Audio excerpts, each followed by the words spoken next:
is Dave Skeen, and my wife and I, Mackenzie, were lucky enough to have our son, Collie Skeen, be born in March of 2013. And it was unbelievable to have a son, firstborn.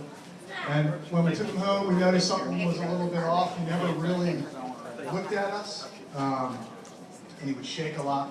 And so we finally got to a doctor about 5 days later and took him to Moses Cone, and they hooked him up to an EEG, and they found out that he was having seizures. He had 2 seizures in 20 minutes. So the residents that were at Moses Cone were UNC residents, and they said, we're gonna take him to Chapel Hill. It's the best place he can possibly go.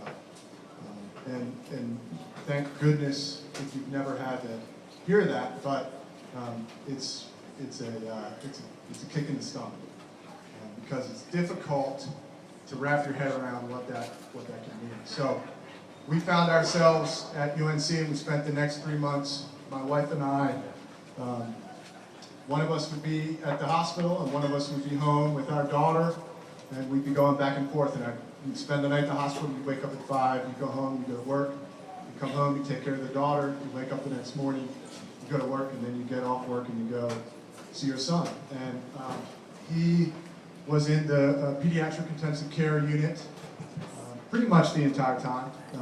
For about 2 weeks, he was strong enough to come out, and then he had to go back in. But he was hooked up to EEG monitors, and there was a screen that would show his brain activity. And he had essentially had the same brain activity that is given to somebody who's sort of artificially induced into a coma. And it's a burst and then nothing.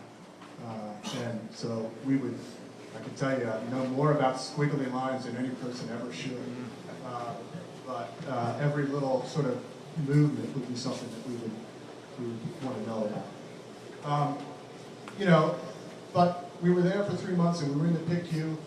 And the thing that struck us the most, Mackenzie, my wife and I, was that every single person at that hospital, from the time you walked through that door and you get yourself a security sticker, they are the most welcoming, understanding, caring people. The security guards, by the 3rd day I was there, knew my name.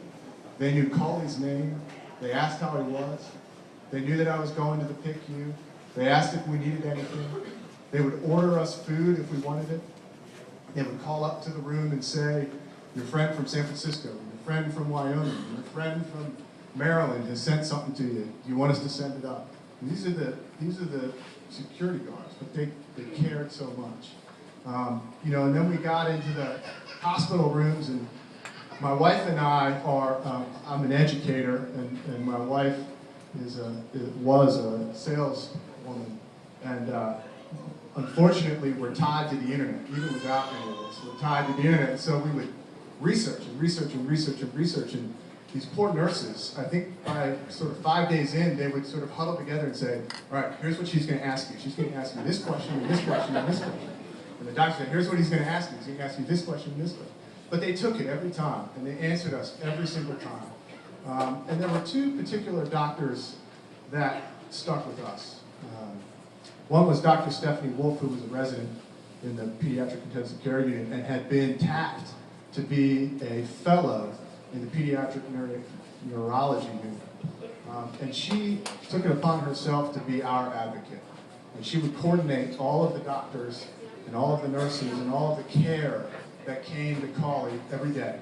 And would talk to us and tell us every day what was going on, what was the next step, here's what's happening. And she was assigned, residents were assigned for like 6 days in a row, 180,000 hours. And after that, she would call from home. She started late into the medical field and had her own kids and her own husband. And she would call us and say, here's what I'm hearing, and here's what's going on. And the other one was Dr. Jeffrey Frank, who was the current fellow at UNC in pediatric neurology. And he went out of his way to try and find every possible cure for Collie. He went to diets. He researched We were one of the first families to have Colley's genes sent off for gene DX processing, so that you could find out whether it was something in these 25 particular genes that had been off, and if it was, there might be some things that they could try that was on the cutting edge. They did everything for us. And he coordinated the whole thing, Dr. Jeffrey Frank. It was amazing. He was there every day with his, kid tie on, and he was a guy who looked like he was a rocker on his off days, but he came in to talk to us. He was a great guy.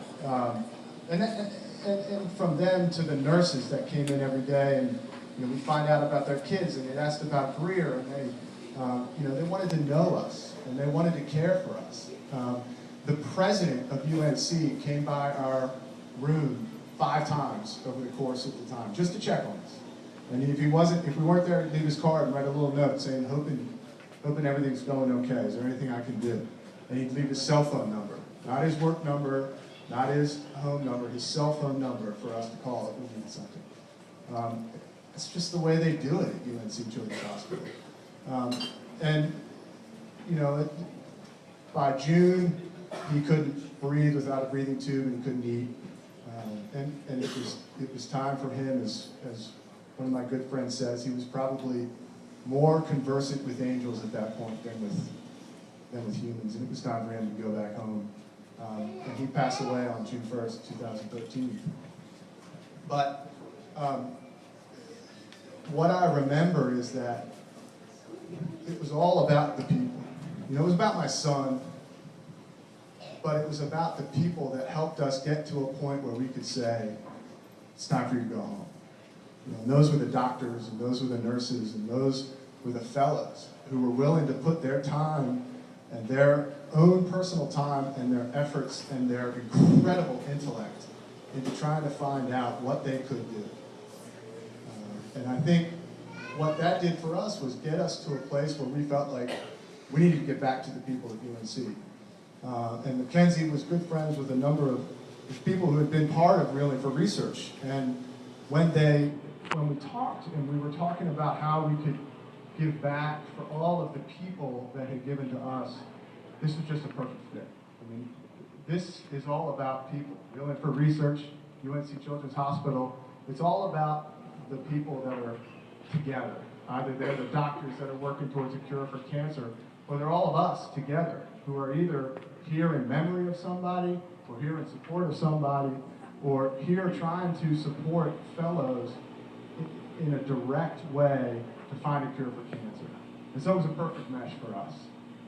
And so, we asked for gifts in Colley's name, and I've tried to bring as many people from all over the place down here to be a part of this and to do it every year. And I can't imagine a better way to memorialize my son than to have a bunch of people having a great time in honor of UNC Children's Hospital and the Fellows Program. It's just a perfect fit, and I want to thank you for letting us do it, and for putting all this together and putting your time and getting these incredible people together to put it on. It's just been a fantastic thing for us, and a way to be happy about Colley and the incredible impact he had on our lives, but on everyone here as well, in just a small way. So thank you, Richard.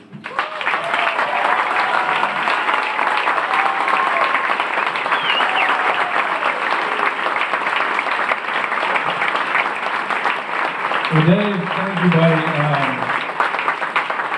It's always been we'll always live on. I appreciate you sharing that with all of us, and that's why we're here this weekend. And we just appreciate you sharing.